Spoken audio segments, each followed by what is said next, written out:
Hey friends, this is Sketch Dirt and I'm Marla. I'm so glad you're here. Today we are drawing chains.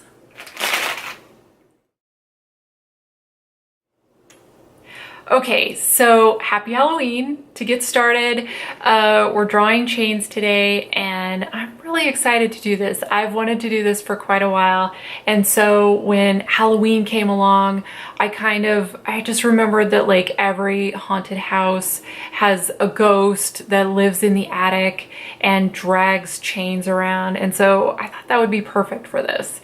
And the reason why I wanted to draw chains is because this is one of the more challenging things to draw. There's quite a few different elements going on, and once you master this, then so many other things in drawing are just going to seem natural and effortless and so much easier. So to just explain what I mean by that a little bit, I'm just gonna talk to you a little bit about drawing chains in general. So the first thing is obviously these are plastic, but chains are made of metal. And so drawing metal can be very challenging because you either need it to look very shiny or dirty or rusty, but it's not just like a smooth, uniform, logical thing to shade. And so that part right there, just to keep that looking realistic, can be a bit of a challenge.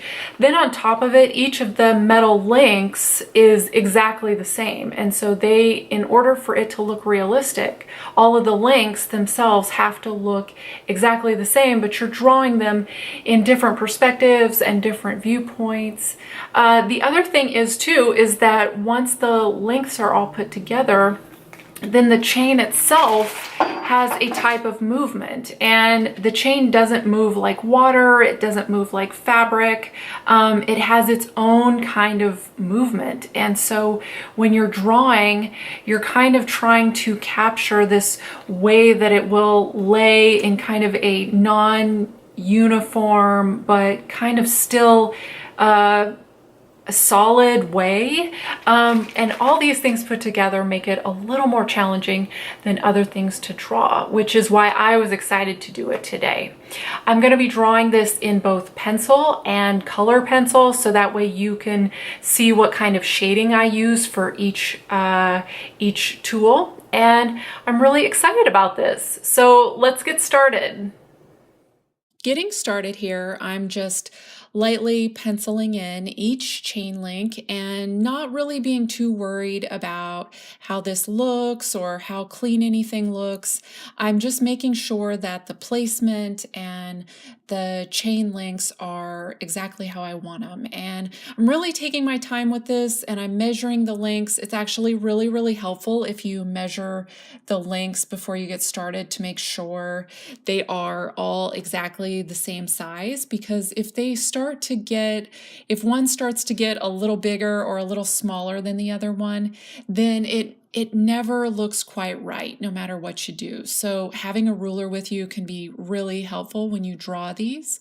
As I go, you can see that I'm just erasing and penciling and erasing and just really working to kind of get the lines exactly where I want them, and not being too concerned as to how clean I'm drawing, because I just keep like putting in a little bit more definition as I go and making sure everything is placed exactly how I want it.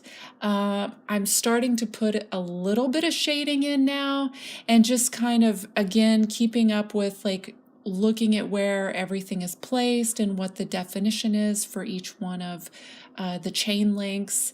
I'm going to be shading in pencil the outer 3 links, and then the inner 3 links, I'm going to color those in color pencil. And as I go, I'm just taking my H pencil and softly putting in layers of shading, just really flat shading, because then what I'm going to do is start putting in the shadows and the definition with progressively darker pencils. And you can see when I put in the definition and the lines, I'm not putting in solid lines. I'm just kind of putting in little strokes of lines. It's because since this is a metal chain and I want it to keep that metal look, the shading is what creates the definition of the edges, not actual lines, because if it starts to, you don't want it to look too harsh or too solid on the edges, because then that takes away from the metal look of each one of the chain links. And then putting in the shadows and the shading, I'm making sure that that looks rounded, so that way there's dimension and shape to each one of the links. I don't want them to look flat. I want them to look round and like they're interlocking with each other. And so the light areas and the dark areas are really important here, and that's what helps create that chain linked effect to my drawing.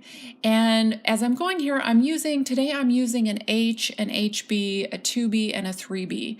And the 3B pencil, I'm going to be putting in the darkest shading, and it's going to be just a little bit at the end to really kind of give a contrast between the lightest areas and the darkest areas, and really help emphasize that metallic look to each one of the chain links. And when I'm drawing, I'm making sure that I'm drawing each chain link separately. I am not drawing this as one whole shape, because that's really what also helps create the realistic effect, is that the shapes are what are locked together to create one piece, but you don't want to draw it like that. You want to draw each link separately, so each piece gets the kind of shading and the details that it needs, and you don't start kind of looking at it as like a whole blob. It's each individual piece.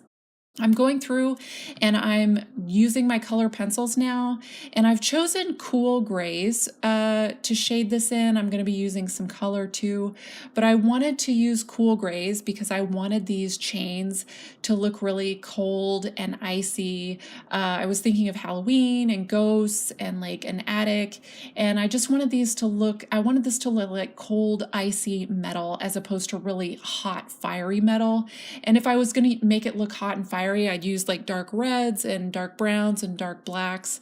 But since these are supposed to look cold and icy, I've used these cool grays, and I've also added a cool blue, like a gray blue and a gray lavender, to give it kind of more dimension, let it look more icy, and then also create kind of more of like a light and color effect, as opposed to just looking black and white like the pencil. You'll see that adding this color here also unifies all of the grays and helps all the grays mix together really nicely. And when I add this lavender color, you really don't see it. It's really blending in and really, again, helping to unify the whole piece. It's not necessarily meant to show up. And that's it. This was so fun to draw. Thank you so much for watching. This is Sketch Dirt, and I'm Marla. Bye.